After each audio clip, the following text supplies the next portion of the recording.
Start. Hello and welcome to Boldsky. मैं हूं सुकृति Roy Chatterjee. Covid का जो डर था, जो पैनिक था, हम सब ने, जो अभी तक हमारे ज़हन से पूरी तरह से मिटा भी नहीं, वो जो दर्द है लोगों को खोने का, वो हमारे दिलो-दिमाग में इतना ज़्यादा घर कर गया था कि हम उस डर से अभी तक खुद को निकाल भी नहीं पाए हैं कि अब एक नए वायरस ने दस्तक दे दी है। इस वायरस को लेकर कुछ दिनों पहले जब खबरें आ रही थी तो हम ऐसे ही सोच रहे थे कि शायद ये छोटा-मोटा सा कोई वायरस होगा या ठंड की वजह से कुछ होगा। लेकिन जिस तरह से चाइना में इसका आउटब्रेक हुआ, जिस तरह से अस्पतालों में मरीजों की संख्या बढ़ने लगी और अब जो कि आज अगर हम बात करें कि ये इसने भारत में भी दस्तक दे दी है और खासकर जब इसके पेशेंट्स ऐसे हैं जो कि बेहद ही नन्हे और शायद जिन्होंने अभी-अभी दुनिया देखी है, जो 3 महीने के, 8 महीने के बच्चे हैं। अब ऐसे बच्चों में जब ये वायरस आया तो दुनिया भर में ही नहीं, पूरे देश में खलबली मच गई कि आखिर ये वायरस है क्या? अब हम जैसे लोग, मैं और आप, शायद इस वायरस के बारे में बहुत कुछ नहीं जानते हैं। तो आइए हम आपको इस वीडियो में लेकर आए हैं और जानते हैं, इस शो में जानेंगे कि हमारे एक्सपर्ट डॉक्टर अभिमन्यु भाटिया से। Welcome doctor, thank you for taking time for us. Thank you, Sukriti. Hello, everyone.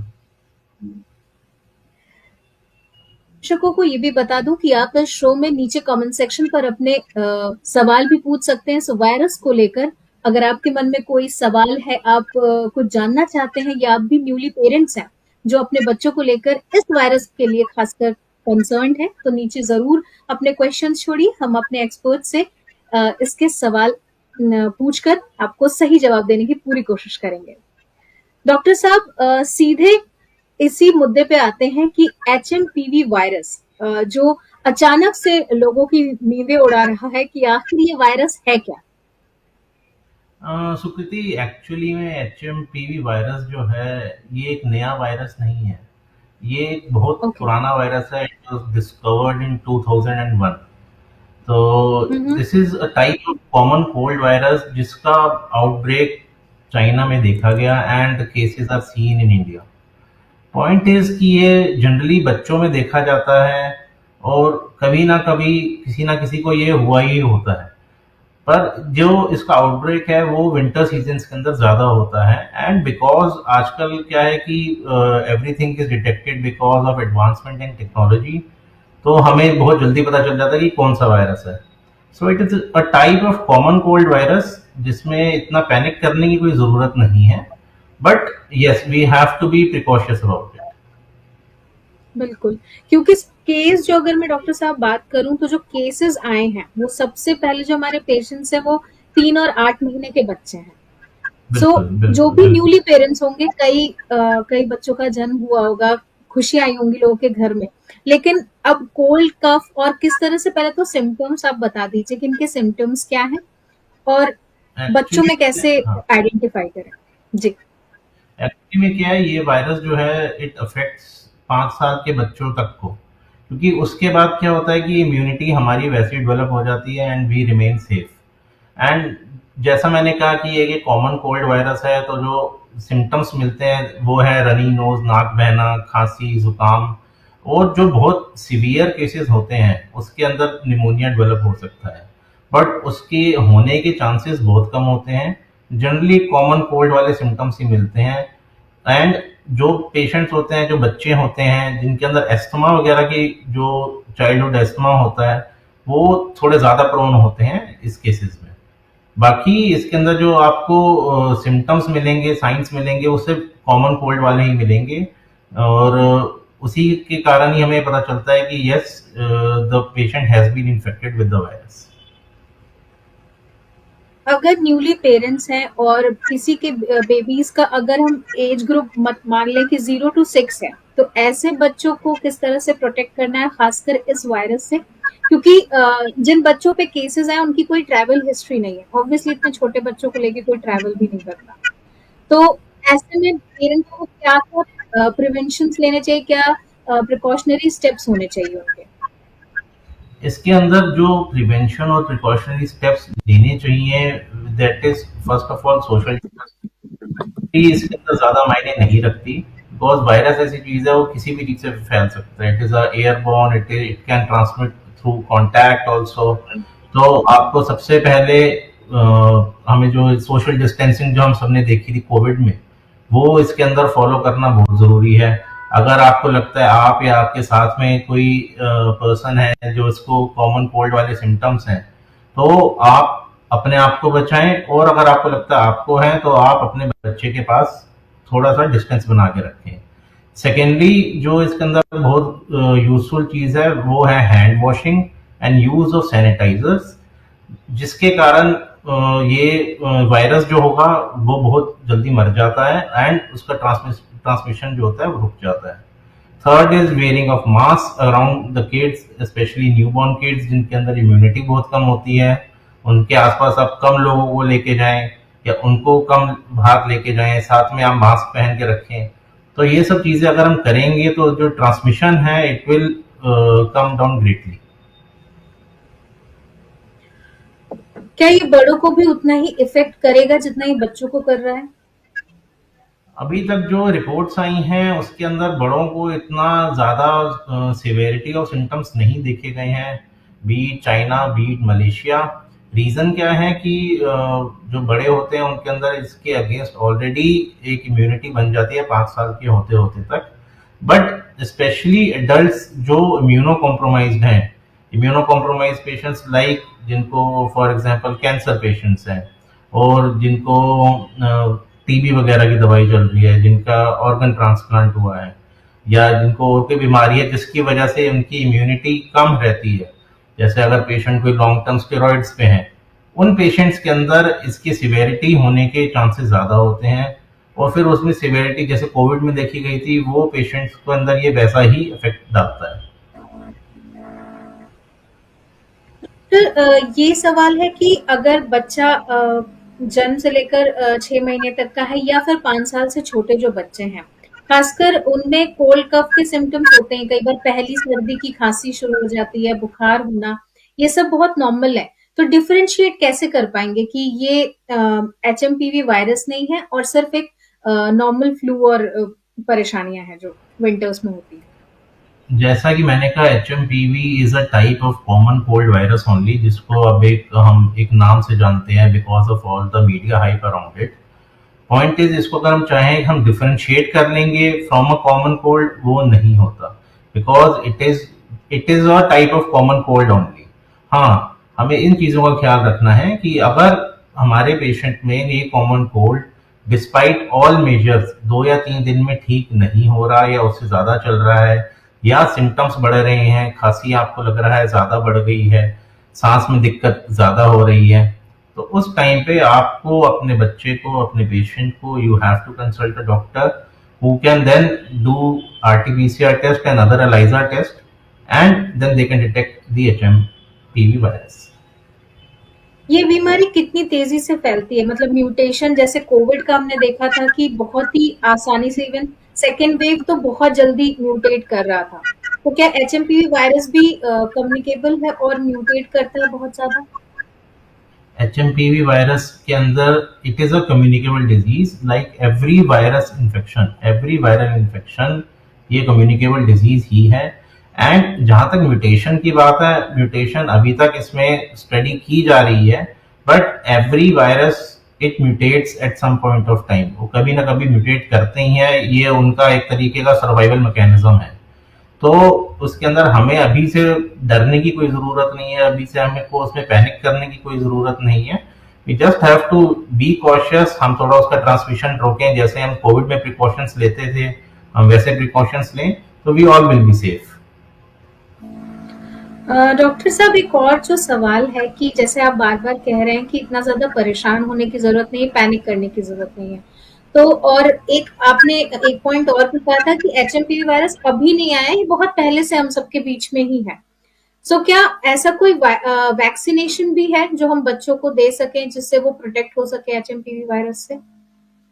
HMPV virus की एज सच वैक्सीनेशन नहीं है, स्टडीज चल रही हैं, and if you know the outbreak is more than the research and studies वो बहुत बढ़ जाएंगी, जैसे कोविड के टाइम पे हुआ, everything goes on a fast track. And तब उसके लिए डेवलप की जाएगी, बट एज ऑफ नाउ कोई स्पेसिफिक HMPV वायरस की vaccine is not available.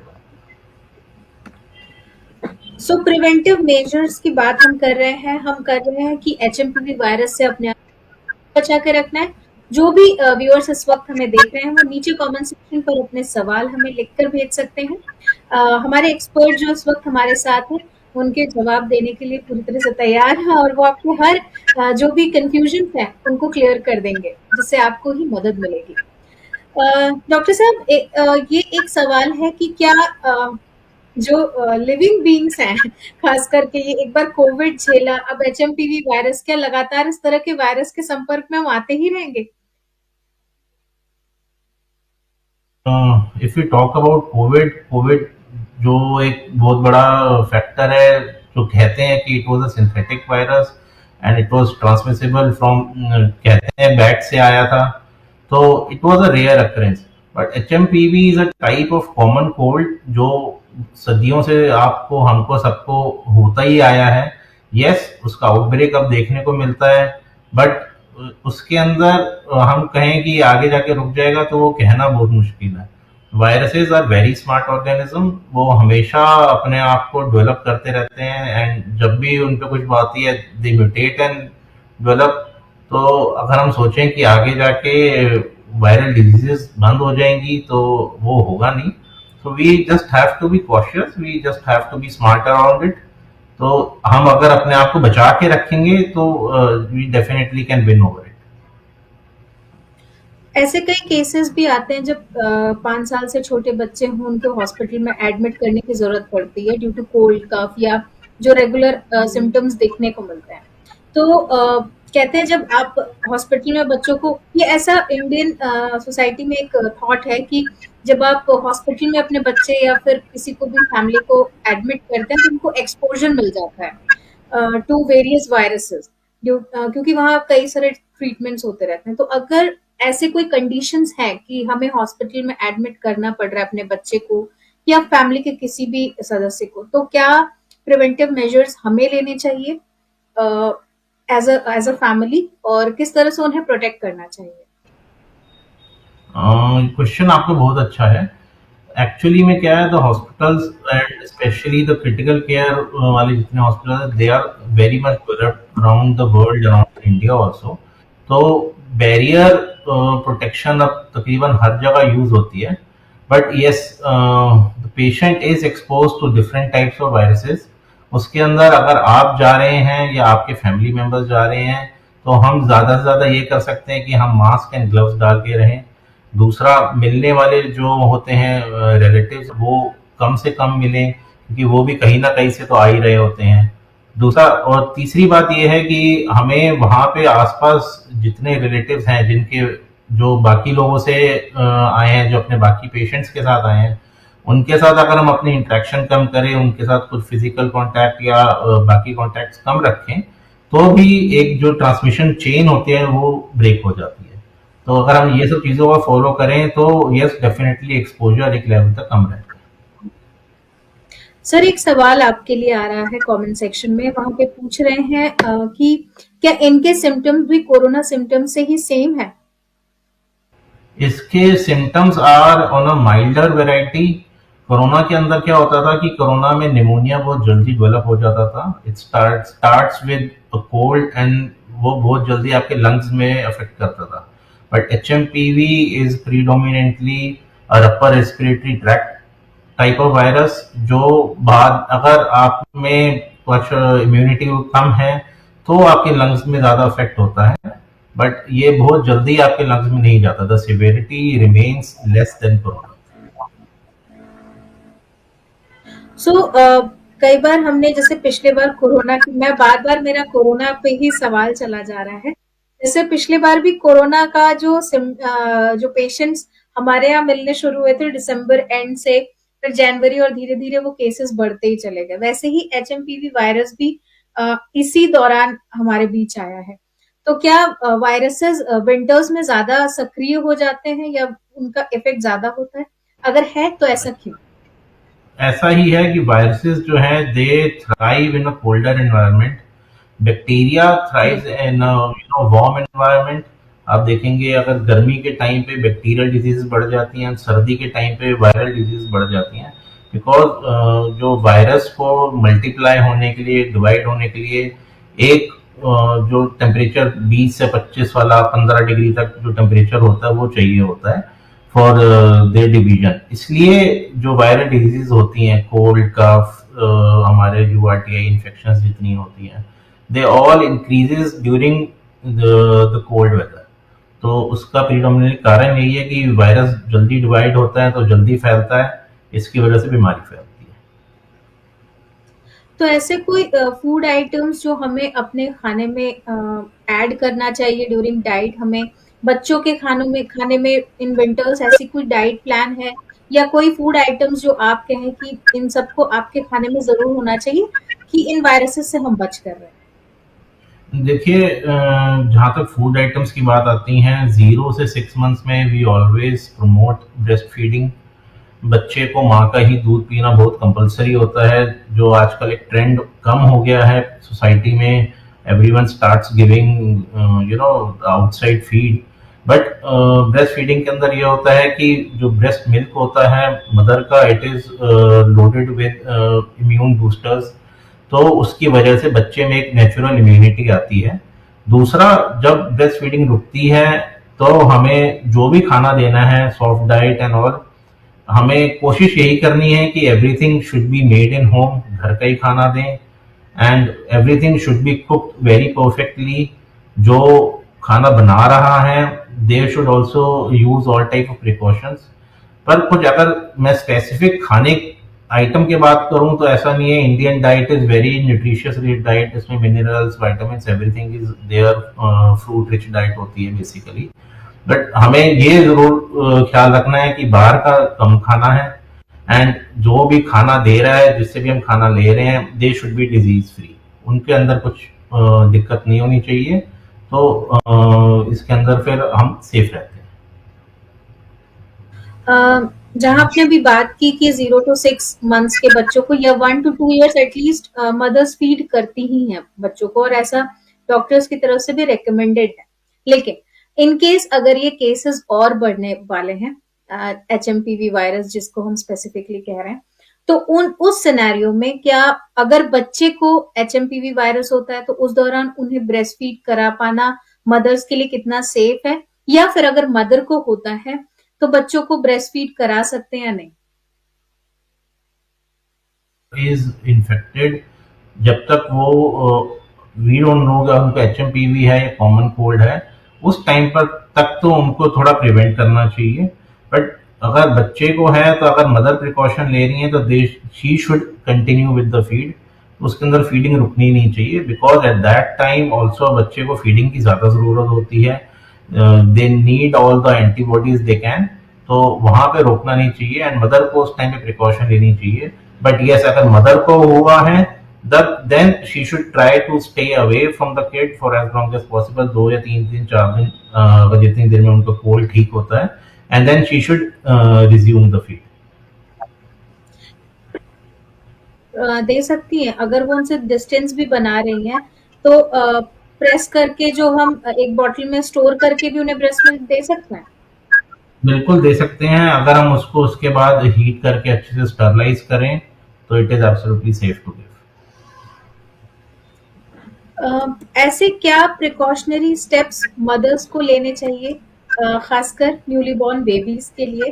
Obviously winter season है, हीटर और इन सब के सराउंडिंग में ही न्यू मॉम्स को इस दौरान रखा जाता है, लेकिन क्या हीटर, ब्लोअर या ऐसी किसी भी चीज के संपर्क में बहुत देर तक रहना सही होगा?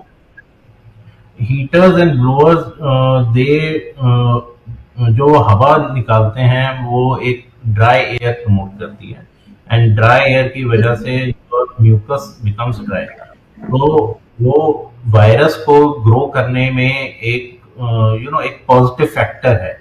तो हमें इस चीज में क्या कोशिश करनी चाहिए कि अगर हम हीटर या ब्लोअर के अंदर रह रहे हैं, तो हमें घर के अंदर एक ह्यूमिडिफायर भी साथ में होना चाहिए, बिकॉज एक ह्यूमिडिटी मेंटेन रहे, जिसकी वजह से उनका थ्रोट एंड म्यूकस, बच्चे का भी एंड मदर का भी, दोनों ड्राई ना हो, जिससे वायरस वहां पे पनपे नहीं। दूसरा, जितना भी हम आर्टिफिशियल सोर्सेज ऑफ हीट जो एक डायरेक्ट वो थ्रोइंग एजेंट्स होते हैं, अगर जितना हम उनको अवॉइड करें वो एक ज़्यादा अच्छा होता है। बिकॉज अगर हम नेचुरल तरीके से by warm clothes and keeping the windows close वैसे रखें, खिड़कियां बंद रखें, तो आई एम श्योर कि जो ये ट्रांसमिशन होता है वो बहुत कम हो जाता है। सर, इस चीज को लेकर आप बार बार कह रहे हैं कि पैनिक करने की तो जरूरत नहीं है, लेकिन क्योंकि एक महामारी से इंडिया अभी उभरा ही है और दूसरी महामारी अब सामने है। महामारी वर्ड शायद ना यूज करूं मैं, लेकिन एक और वायरस सामने आकर खड़ा हो गया है। इस दौरान आप अपने व्यूअर्स को क्या मैसेज देना चाहेंगे और क्या 5 इम्पोर्टेंट टिप्स देना चाहेंगे जो उन्हें डे टू डे अपनी लाइफ में फॉलो करते हैं? मैं व्यूअर्स को मैसेज ये देना चाहूँगा कि it is a common cold virus. आप लोगों को पैनिक नहीं होना है। एंड जो टिप्स मैं जो 5 पॉइंटर्स दूँगा, एक सबसे पहले प्रिवेंशन को नंबर 1 रखें। अगर हम प्रिवेंशन रखेंगे तो हम जो ट्रांसमिशन चेन है हम उसको ख़त्म कर सकते हैं। अगला, अगर आपको लगता है आप इन्फेक्ट हैं तो अपने आप को सोशली आइसोलेट करिए। तीसरा, अगर आपको लगता है कि आपकी फैमिली में कोई इन्फेक्ट है एंड वो ठीक नहीं हो रहा और एक कॉमन कोल्ड से ज़्यादा जा रहा है, तो आप अपने डॉक्टर को as soon as possible consult करिए। Fourth, don't hold back on wearing warm clothes and everything, अपने आप को प्रोटेक्टेड रखिए। And fifth, have a good diet. बाहर का खाना एंड बाहर का एयर जितना प्रिवेंट कर सकते हैं करें, ताकि एक ट्रांसमिशन ना हो और ये एक लोग से दूसरे लोगों में फैले नहीं। एक और मेरे मन में ये सवाल उठ रहा है कि अगर ये नॉर्मल फ्लू की तरह ही है, तो क्या इसको घर पे भी क्योर किया जा सकता है? इसको बिल्कुल घर पे भी क्योर किया जा सकता है। जैसे हम घर पे स्टीम लेते हैं, हम वी डू वार्म गार्गल्स करते हैं घर पे। सिम्टोमेटिक इलाज इतना हमारा होता है, जैसे बहुत लोग अदरक एंड चाय का काढ़ा वगैरह बनाकर पीते हैं, आयुर्वेदिक दवाइयाँ लेते हैं। तो these all act as immunity boosters, आपकी इम्यूनिटी बूस्ट होती है and वो अपने आप एक नेचुरल तरीके से वायरस को खत्म करने की कोशिश करती है। क्योंकि देखा जाए तो कोई एंटीवायरल वैसे भी इनके अंदर दी नहीं जाती। तो it is all your body own immune system which fights against it. तो आपकी बॉडी की जो लड़ने की क्षमता है उसको बढ़ाने के लिए जो जो दवाइयाँ जो जो तरीके किए जाते हैं, उस पर अगर हम घर पे फोकस करें तो हम बहुत आसानी से इसको ओवरकम कर सकते हैं। और ये एचएमपीवी वायरस अगर कोई इन्फेक्टेड हो भी जाता है, तो क्या चांसेस है उसको निमोनिया होने के, या फिर बाद में जाके उसका after effect as an asthmatic होने के, ऐसे कोई चांसेस भी दिख रहे हैं अभी? हाँ, अभी तो उस पे कहना मुश्किल है, but yes, as in all viral infection वो तभी इतनी बढ़ती हैं अगर आपकी इम्यूनिटी कम हो, अगर आप इम्यूनो कॉम्प्रोमाइज हो। सो तो जो अडल्ट लोग हैं उसके अंदर एक बहुत एक बहुत कम पॉपुलेशन है जो इम्यूनो कॉम्प्रोमाइज होती है। वो पॉपुलेशन के लोगों को अपने आप को बचाव करके रखना पड़ता है। बच्चे और बूढ़े जिनके अंदर इम्यूनिटी नेचुरल अभी इतनी होती नहीं है या इम्यूनिटी कम हो गई होती है, उनको जरूर इसके अंदर अपने आप को बहुत प्रिवेंट करके, बहुत अपने आप को सेफ करके रखना चाहिए। कि वो लोग हैं, वो पेशेंट्स हैं जिसके अंदर ये ज्यादा फैलता है एंड वो एक निमोनिया बनने के उसमें चांसेस फिर ज्यादा होते हैं। जो बच्चे एस्थमेटिक हैं, जिनको अस्थमा है और शायद किन्हीं रीजंस की वजह से वो 5 साल से कम है, या फिर उससे बड़े भी बच्चे हैं जो खासकर दिल्ली एनसीआर में रहते हो, उनके एस्थमा होने के चांसेस भी ज्यादा हो जाते हैं। तो ऐसे में, क्योंकि बच्चे हैं, स्कूल जाना बहुत जरूरी है, पार्क्स में खेलना, आप उनको बाउंड नहीं कर सकते हो। तो ऐसे में उस दौरान क्या मास्क पहन के अब से ही उन्हें इन सब चीजों का ध्यान रखने की जरूरत है, जो हम कोरोना पीरियड में भी रख रहे थे? बिल्कुल। एक्चुअली में क्या होता है, जो बच्चे एस्थमा होते हैं and specially if you are living in Delhi, तो कहीं न कहीं सबके लंग्स कॉम्प्रोमाइज़्ड होते ही हैं धुएँ की वज़ह से, क्योंकि हम जितना मर्ज़ी कर लें, हम धुएँ से बच तो सकते नहीं हैं। तो हमारी बिल्कुल। जो बच्चों में जो इम्यूनिटी होती है वो ऑलरेडी फिर कम हो गई होती है, एंड बिकॉज ऑफ एस्थमा, जो ऑलरेडी वो मेडिकेशन पे हैं, already they are on inhalers और already they are on steroids, उसके अंदर वो पेशेंट की इम्यूनिटी पहले ही कम होती है, एंड उनके अंदर इसकी एचएनपीवी वायरस के सीवियर होने के चांसेस ज़्यादा होते हैं।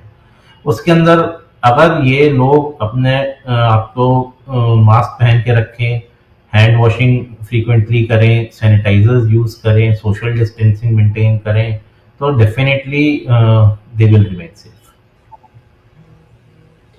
सो एचएमपीवी वायरस से अगर खुद को प्रोटेक्ट करके रखना है तो क्या सिर्फ सैनिटाइजर ही हमें हेल्प करेगा या हमें और भी स्टेप्स लेने पड़ेंगे जैसे मास्क पहन लेना या सोशल डिस्टेंस बना के चलना?